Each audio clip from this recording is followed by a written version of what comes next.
Fine Bros went from gaining 150 million views per month in mid-2019 to around 10 million views per month recently, representing a decline of over 90% in only 36 months. What went wrong? The peak of their colossal sized failure would eventually occur in mid-2020, however signs of impending doom first began in early 2016 when the Fine Bros attempted to trademark and copyright the entire reaction genre on YouTube. Well, kind of. I'm sure many of you remember the drama, right? It started with this video simply titled React World, in which the Fine Bros would frame an announcement in a way that sounded like, if you want to make any kind of reaction video for yourself on YouTube, the Fine Bros are now entitled to a cut of the revenue. And all you people who are thinking about making reaction videos anywhere in the world, well, by the way, we own you. In the terms, they own 50% of your brand deals, 60% of your rev share. You can't even post your video to Facebook, apparently, without their permission. That sounds like a great deal. Sign me up. The Fine Bros would then go on to request that their audience not watch or support any other channel making reaction content. And we implore everyone not to support those companies and channels.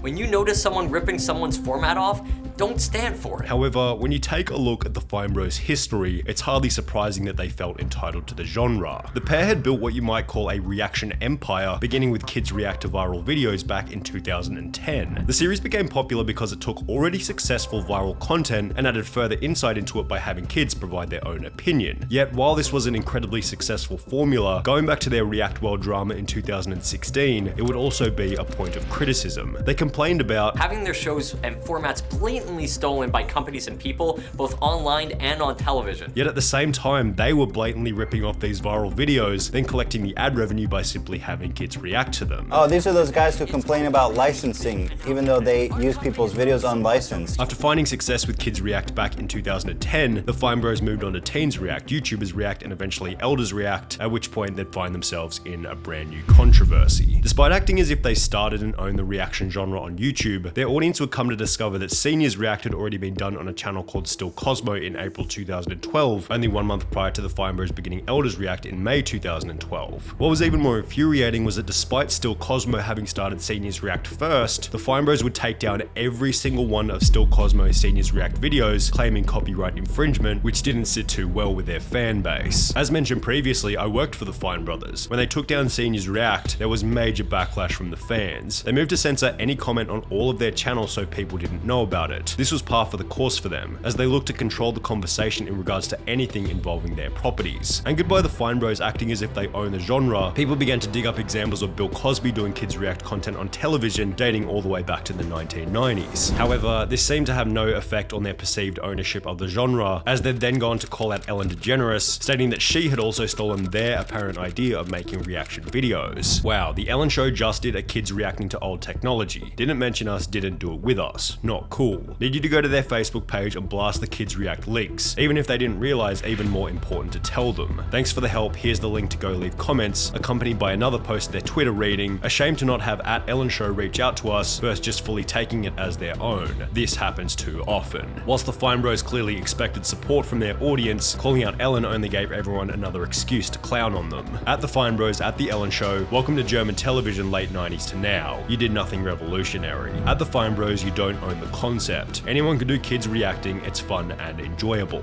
At the Fine Bros, at the Ellen Show, Jimmy Kimmel has done react videos with kids too. Reactions cannot be patented, that's silly. This isn't new for them, they've always been extremely aggressive in taking down smaller channels on YouTube, even with remotely similar concepts. Their DMCA claims destroyed any momentum any of their competitors could have possibly built up. Then they do a good job burying any information about them ever having done it and denying doing so. The difference here is that Ellen is too big for them to bully and lay false DMCA claims against, so they had to try and use their audience to do the dirty work for them. They seem to think they're original when all of their success has come on the back of others. All of this should set a pretty good baseline for why in 2016 their attempt to trademark the word react was completely and utterly ludicrous. In doing so, they'd lose 500,000 subscribers over the course of a week, at which point the pair began to backpedal heavily. The Fine Brothers would release an official statement claiming that they would rescind all of their React trademarks and applications, discontinue the React World program, as well as released all of their past content ID claims, such as the takedown of Still Cosmo Sr.'s React series. Additionally, the pair would upload an apology video in which they stated that the goal was never to trademark the entire React series on YouTube and was rather to trademark their very specific reaction style. We were never trying to say that every video where someone reacts to something else is something we would try to control.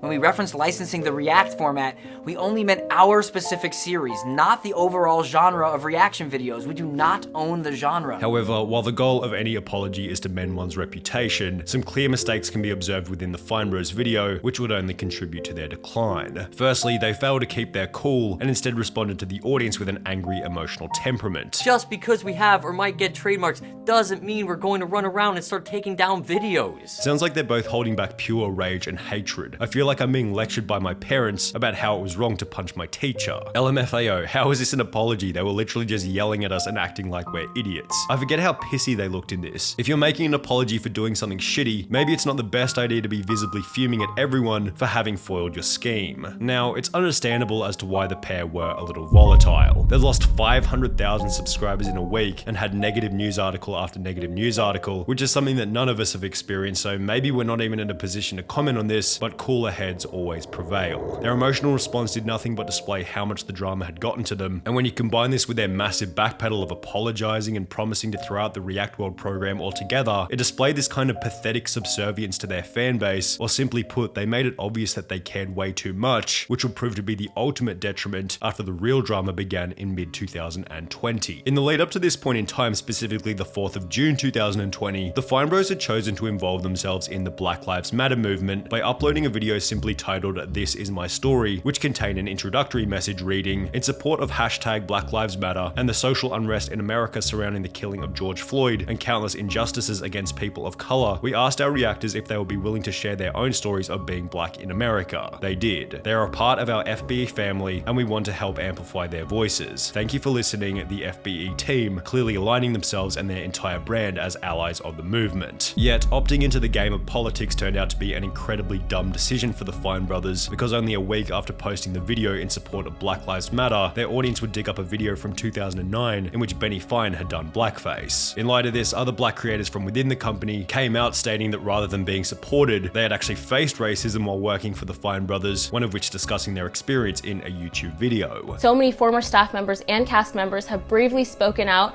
and reached out to me privately about how they were mistreated during their time at the company as people of color and or women, and other people who have witnessed their mistreatment. Articles would then be posted such as this one by Insider, which stated that within Fine Brothers Entertainment, Brooklyn Fenton, a former reactor turned employee, said she was told at times that having a reactor with lighter skin on the left of the thumbnail, where viewers would tend to see them first, appeals to the fans. 6 sources told Insider that they were sometimes told to put a person with a lighter skin tone on the left, and several other former employees said publicly on Twitter that this had happened to them. Insider conducted a review of 1,092 thumbnails that included faces of reactors. 31% of the thumbnails showed 2 white reactors, 0.3% showed 2 black reactors. As a result of these allegations, the Fine Brothers would release a classic spineless loser apology stating, "Over the past decade, FBE has tried to use our platform as a force for good, making videos to speak out against racism, sexism, homophobia, and bullying. But while we incorrectly thought that creating content at our company to help in the fight against many different kinds of discrimination was enough to make amends, it is clear to us that we should have done more." The trap that the Fine Brothers had fallen into was obvious, because it's one that so many other public figures seem to fall into. They thought that just because they had built a business and a following on YouTube, it was now their job or responsibility to enact some kind of historical social change in the world. Why can't you just be a good entertainer and leave it at that? They claimed in their apology that they should have done more in terms of talking about social issues, yet were blind to the reality that they actually talked about it too much. They should have never talked about any of these topics in the first place. Because reality check, you're a channel where people go to laugh at kids reacting to various videos on the internet, and you're not the Mother Teresa Foundation. The ways in which the Fine Brothers were mistreating their employees eventually went deeper after a TikToker named 1 Minute Talk Show would post a video interviewing 2 former members of Kids and Teens React, which stated the following. "Check the numbers, yo. Kids React, Teens React fell off. Fuck the Fine Bros." Were you on Teens React too?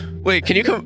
We were just cringed and wouldn't let us speak our mind on a show about speaking our minds. They were on our fucking dick and balls, bro. That shit sucked. We couldn't say nothing. Let's say that you started to give an answer that was like your real They opinion. would just cut it out the video, honestly. They wouldn't put it in, right? They'd ask questions that were like pointing you towards the direction of a certain answer. The pair would then go on to discuss one of the most iconic reactors of Kids and Teens React, Leah Marie Johnson. Well, I had such a huge crush on the blonde one. You know who I'm talking about. Marie Johnson? She's like in her head stage right now. Is she really? Yeah. Iceberg goes deep. Because like she'll just randomly go live and like she's in like a house and it's kind of fire, bro. Yeah. Referencing her being seen high in countless different Instagram live streams. Leah Marie Johnson, in addition to these guys who appeared to be attending college, showed that reacting for the Fine Brothers didn't exactly lead to Hollywood stardom in the way that they might have expected. It's hardly surprising either. It's not like they were learning any skills by reacting to videos for the Fine Brothers, which left them with famous faces and nothing else. As a result of all the controversy over a 6-month time period, the Fine Bros went from an average of around 100 million views per month to only 30 million per month before announcing that 17 staff members had been laid off. The Fine Bros would then rebrand themselves from Fine Brothers Entertainment to React, yet this failed to stop their decline in viewership as it tumbled further to around 10 million per month. Competition had simply become too strong in the reaction genre. Every popular streamer was uploading their own reaction content to YouTube, whilst the former CEO of React Media would leave the Fine Brothers to work for Mr. Beast, who now makes infinitely better reaction content than the Fine Brothers ever could. In late 2021, the Fine Brothers sold the company to Electric Monster for an undisclosed price, citing that they planned on stepping away to finally spend some quality time with our family, and the two have been silent on all social media since selling the channel.